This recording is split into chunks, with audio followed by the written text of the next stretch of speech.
जिंदगी जीतने के लिए सिर्फ ताकत चाहिए, कोई कहता है सिर्फ दिमाग चाहिए, लेकिन सच्चाई ये है अगर तुम्हारे पास केवल ताकत है तो तुम ज़्यादा समय गलत दिशा में लगा दोगे, और अगर सिर्फ दिमाग है तो तुम्हारी सोच कभी हकीकत में ही नहीं बदल पाएगी।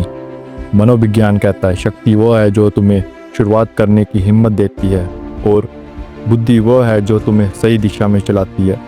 इनमें से कोई भी एक गायब हो तो सफ़र अधूरा है। अगर एक इंसान के पास शक्ति है लेकिन समझ नहीं है, वह अपनी ताकत गलत जगह खर्च करेगा।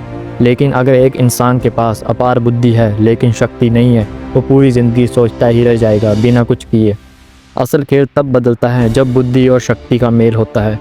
बुद्धि तुम्हें बताती है क्या करना है, शक्ति तुम्हें मदद करती है करने में। यही मेल औसत से असाधारण बनाता है। ज़िंदगी में सिर्फ ताकत मत जुटाओ, सिर्फ सोच में मत उलझो, दोनों को साथ लेकर चलो, क्योंकि जब दिमाग और ताकत एक साथ चलते हैं तब ही इंसान अपनी क्षमता को छू पाता है।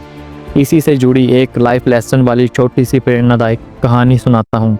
सबसे बड़ा कौन है, जो सबसे तेज दौड़े या सबसे गहराई से सोचे? भगवान शिव ने कहा, जो पूरी पृथ्वी का चक्कर सबसे पहले लगाएगा वही विजेता होगा। कार्तिकेय अपने मोर पर सवार होकर निकल पड़ते हैं। गणेश जी मुस्कुराए और बोले, आप सब शुरू करें, मैं भी आता हूँ। सभी देवता और कार्तिकेय पृथ्वी की ओर निकल पड़ते हैं। गणेश जी अपने माता पिता शिव पार्वती के चारों ओर 3 बार परिक्रमा करते हैं। शिव जी ने पूछा, पृथ्वी का चक्कर क्यों नहीं लगाया?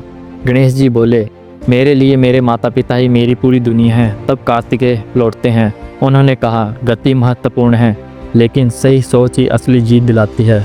अब सवाल उठता है, बुद्धि और शक्ति का मेल कैसे कर सकते हैं? बुद्धि और शक्ति का मेल तभी पॉसिबल है जब दिमाग और शरीर एक दूसरे को सपोर्ट करे, ना कि एक दूसरे के खिलाफ काम करें। इसे समझने के लिए 3 लेवल पर देखो: सोच, आदत और अमल। सोच का मेल यानी माइंडसेट। बुद्धि हमें सही दिशा दिखाती है, क्या करना है, कब करना है, किस तरह करना है। शक्ति उस दिशा में काम करने की ताकत देती है, थकान, डर या आलस के बावजूद आगे बढ़ने की क्षमता। अगर दिशा गलत हो तो शक्ति व्यर्थ हो जाती है, और अगर शक्ति ना हो तो बुद्धि सिर्फ किताबों में रह जाती है। आदतों का मेल, डिसिप्लिन, मानसिक कसरत, किताबें पढ़ना, समस्या सुलझाना, नई चीज़ें सीखना। शारीरिक कसरत, वर्कआउट, खेल, योग या कोई एक्टिविटी जो शरीर को मजबूत बनाती हैं। जब दोनों का रूटीन शामिल करते हो तो दिमाग और शरीर की स्पीड बराबर हो जाती है और दोनों मिलकर तेज़ी से काम करते हैं। अमल का मेल, ज़िंदगी में भी पहले सोचो क्या सही है, फिर बिना टाले उस पर काम करो। आज की वीडियो के लिए बस इतना ही।